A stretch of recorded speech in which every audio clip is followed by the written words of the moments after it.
अस्सलाम वालेकुम guys, I hope आप लोग सब ठीक ठाक हो एंड आई रियली होप, क्योंकि बहुत सारे लोग इस वक्त बहुत परेशान हो रहे हैं कि मार्केट अपनी एक हेल्दी करेक्शन ले रही है, लेकिन लोगों का हाल बेहाल ऐसा हो गया है कि जैसे, और ख़ास तौर पे न्यू एंट्रेंट्स हैं मार्केट में, और मैं आपको चार्ट से दिखाऊंगा कि ये कैसे मार्केट में न्यू एंट्रेंट्स हैं। और देखें, एक मार्केट जब 85,000 से उठ के 1,23,000 पे आती है, वहाँ से वो 1,18 पे जाती है, तो आप बेयर मार्केट कॉल आउट करते हैं।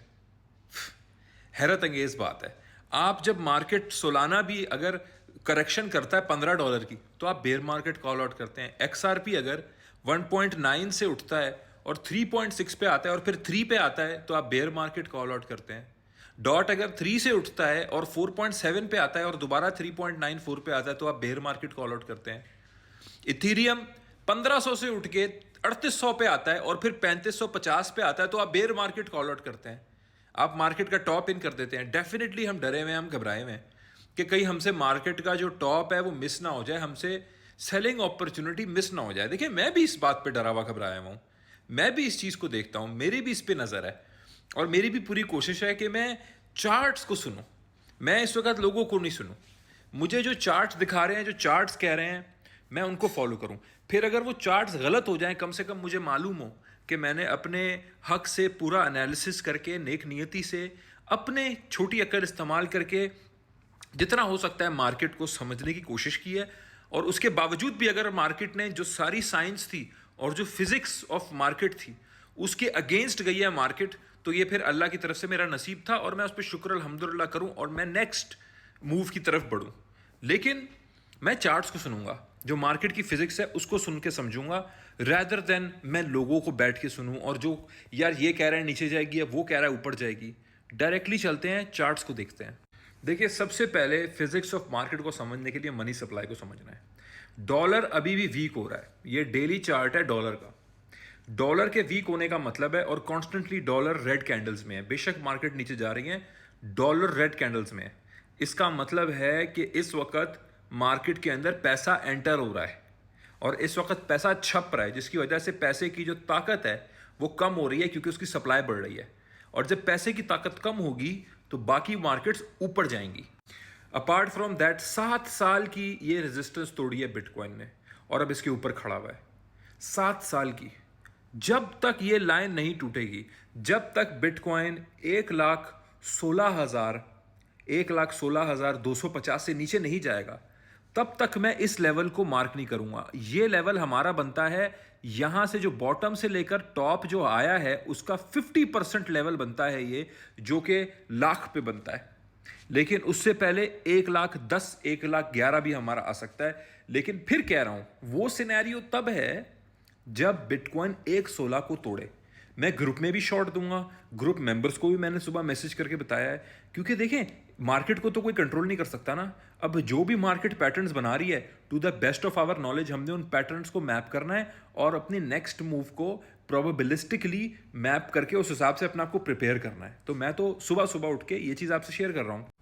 आप मार्केट की जो विशियस कैपिचुलेशन है आप उसको देखें। आवरली में मार्केट बार बार $1,000 $2,000 ऊपर नीचे की मूव कर रही है, रिजेक्ट हो रही है। ये एक नीचे की एक लाइन है, वहां से उठ रही है, ऊपर रिजेक्ट हो रही है।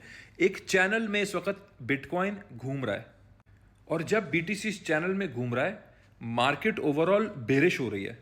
अब दूसरी जो इंपॉर्टेंट चीज़ है, मैं चार्ट पे आप लोगों को वापस लाया हूं, वो है ये। अभी हम एक्सट्रीम ग्रीड जो ग्रीन एरिया है इसमें नहीं आए।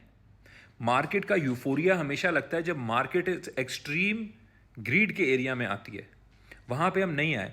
अपार्ट फ्रॉम दैट, ये जो आपको रेड लाइन नजर आ रही है, ये रेड लाइन वो है कि जब ये रेड लाइन स्पाइक करती है बहुत, तो वो मार्केट में बड़ी मूवमेंट को इंडिकेट करता है। अभी तक मार्केट में, इवन हम यहां से यहां आए हैं 84 से ऑल द वे टू 120, लेकिन मार्केट के अंदर बड़ी मूव नहीं आई है। मार्केट के अंदर बड़ा पैसा बड़ी मूव का नहीं आया है। और यही मैं आप लोगों को 2021 में दिखाता हूं, उसके टॉप पे इसने कैसे बिहेव किया था और ग्रीड इंडेक्स कहां था, और ये जो मार्केट मनी मूवमेंट की लाइन है ये कहां पे थी। ये है 2021। आप देख सकते हैं नीचे डेट। आप देखिए कितना अरसा हम एक्सट्रीम ग्रीड में रहे हैं।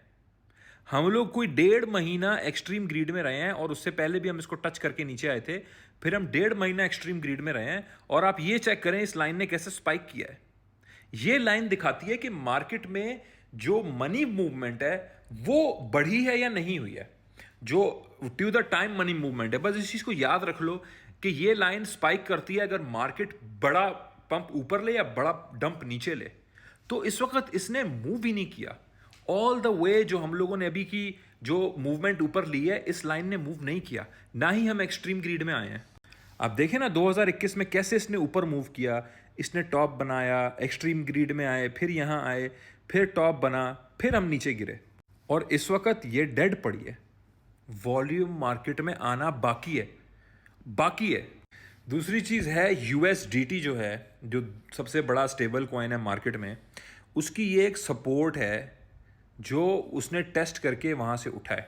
आप देख सकते हैं यहाँ पे कि इधर इसने सपोर्ट को टेस्ट करके उठाए। ये नॉर्मल बात है। तो ये जो छोटा आपको मार्केट में इस वक्त डंप सिचुएशन या आपको एक बाउंस बैक नज़र आ रहा है, ये अपनी सपोर्ट्स को स्टेबल कॉइन टेस्ट कर रहे हैं, रेजिस्टेंस को बीटीसी टेस्ट कर रहा है, एक चैनल में वो स्टक है, लोग बेरिश हो रहे हैं। तो इस वक्त जब तक ये 116 कायम है और इस चैनल में हम हैं, तो मार्केट इस वक्त मैं ये नहीं कह सकता कि नीचे ब्रेक करेगी। जो इंसान आपको इस अनसर्टन चैनल के अंदर ये बोले कि मुझे मालूम है कि यहाँ से ब्रेक डाउन ही होगा, क्या ये चार्ट सपोर्ट कर रहे हैं किसी क्लेम को? किसी भी, देखिए मैंने आप लोगों को अगर एक अपना ओपिनियन दिया है और मैंने बताया है कि इन लेवल से नीचे बेरिश, इस लेवल से ऊपर we are in an uncertain zone, 1,19,000 से ऊपर वी आर बुलिश। तो ये याद रखो, ये $3,000 है, 1,16 से 1,19, जिसमें बीटीसी पिछले 10 दिन से घूम रहा है, ऑलमोस्ट 2 हफ्ते से कैपिचुलेट कर रहा है और पिछले 10 दिन से यहां से प्रॉपर मूव्स नहीं ले रहा। ये अनसर्टन जोन है, ये अनसर्टन जोन है। इस अनसर्टन जोन के अंदर ये कहना कि मुझे 100% मालूम है कि मार्केट इसी डायरेक्शन में जाएगी, ये बात लोगों को गुमराह करने जैसी है। क्योंकि चार्ट्स मैंने आप लोगों को दिखाए हैं कि चार्ट्स हमारे यूएस डॉलर नीचे जा रहा है, स्टेबल कॉइन्स ने अपनी एक छोटी सपोर्ट पकड़ी है, वो तोड़ के वापस नीचे आ सकता है, वहां से सपोर्ट पकड़ के उठाना इज नॉर्मल। मैंने आप लोगों को दिखाया है कि बीटीसी ओवरऑल अपनी एक 7 ईयर की जो उसने रेजिस्टेंस तोड़ी है उसको टेस्ट कर रहा है और अभी भी एक अच्छी सपोर्ट के ऊपर कायम और दायम है। ओवरऑल ट्रेडिंग वॉल्यूम मार्केट में बढ़ रहा है, एक्सचेंजेस में ट्रेडिंग वॉल्यूम बढ़ रहा है, बिटकॉइन ईटीएफ्स एग्जिट हो रहे हैं, इथीरियम ईटीएफ आ रहे हैं, जो एक्सआरपी हैं, इथीरियम है, जो बड़े ऑल्ट कॉइन्स हैं, उन्होंने एक अच्छा मूव ऊपर लिया है और अब वो अपनी एक सपोर्ट को टेस्ट कर रहे हैं। एक स्ट्रेट लाइन में तो चीज़ ऊपर नहीं जाती ना, हमेशा सपोर्ट्स की टेस्टिंग होती है। उस हवाले से बयान करके चार्ट्स के साथ मैंने आप लोग को चीज़ें यहाँ पे रख के बताई हैं। आप लोग वो करें जो आप लोग को बेहतर समझ आए, जो आप लोग को अच्छा लगे। सेफ ट्रेडिंग करें। इस वक्त लेवरेज ट्रेड अगर आप कर रहे हैं, ख़तरे से खाली नहीं होगा, क्योंकि मार्केट सिवियर टर्बुलेंस के अंदर है और ये जो सिवियर टर्बुलेंस है, इसमें अगर आप या तो होल्ड करने का मादा ना रखें, पेशेंस का मादा ना रखें, या फिर आप बहुत हाई रिस्क लेकर स्कैल्प करें या गैम्बल करें, तो आप लॉस के ज़ुमरे में जा सकते हैं। इसके चांसेस हाई हैं। स्पॉट वालों के लिए, लॉन्ग टर्म्स के लिए ये मार्केट अभी भी हेल्दी नज़र आ रही है, ये मार्केट अभी भी हेल्दी है। आखिर में जो इलियट वेव थ्योरी है, डायरेक्ट मैं उस पर जाऊँगा, ठीक है जी, क्योंकि when in doubt zoom out, ये हमारी एलियट वेव है जो एग्जैक्टली बीटीसी फॉलो कर रहा है 2022 से, 3 साल से ऊपर से, 3.5 साल से। इसकी वेव 5 जो लास्ट वेव है वो अभी बाकी है। हर दफा ये एलियट वेव आप देखें ब्यूटिफुली फॉलो हुई है, ब्यूटिफुली फॉलो हुई है। इवन इसमें भी 1 2 3 4 अब fifth wave of the fifth wave हम लोगों की बाकी है। जो लास्ट वेव है of the last wave, pivot exit euphoria, जो एक्चुअली मार्केट्स का कंप्लीटली पिवट है, वो हमारा एज पर इलियट वेव भी बाकी है। अब या तो इलियट भी बेवकूफ़ था, मैथ भी बेवकूफ़ है, चार्टिंग्स भी बेकार हैं, हर चीज़ को रिजेक्ट कर दो और उसके बाद अपनी जो है वो बस जो फीलिंग्स हैं वो ठीक हैं। तो मैं आप लोगों के सामने चार्ट्स को रख के प्रॉपरली चीज़ों को बयान करने की कोशिश की है और मैं आप लोगों को आखिर में एक पैगाम दूंगा कि अपने पोर्टफोलियोज़ को खुद इन्वेस्ट किया करो, किसी को पैसे देके ट्रेडिंग कराने की ज़रूरत नहीं है। अपनी खुद करो ट्रेडिंग, खुद सीखो, सीखने पे इन्वेस्ट करो, गाइडेंस में ट्रेडिंग करो, किसी भी कम्युनिटी में गाइडेंस में करो, लेकिन हमेशा गाइडेंस में ट्रेडिंग करो। थैंक यू सो मच, जज़ाकल्लाह।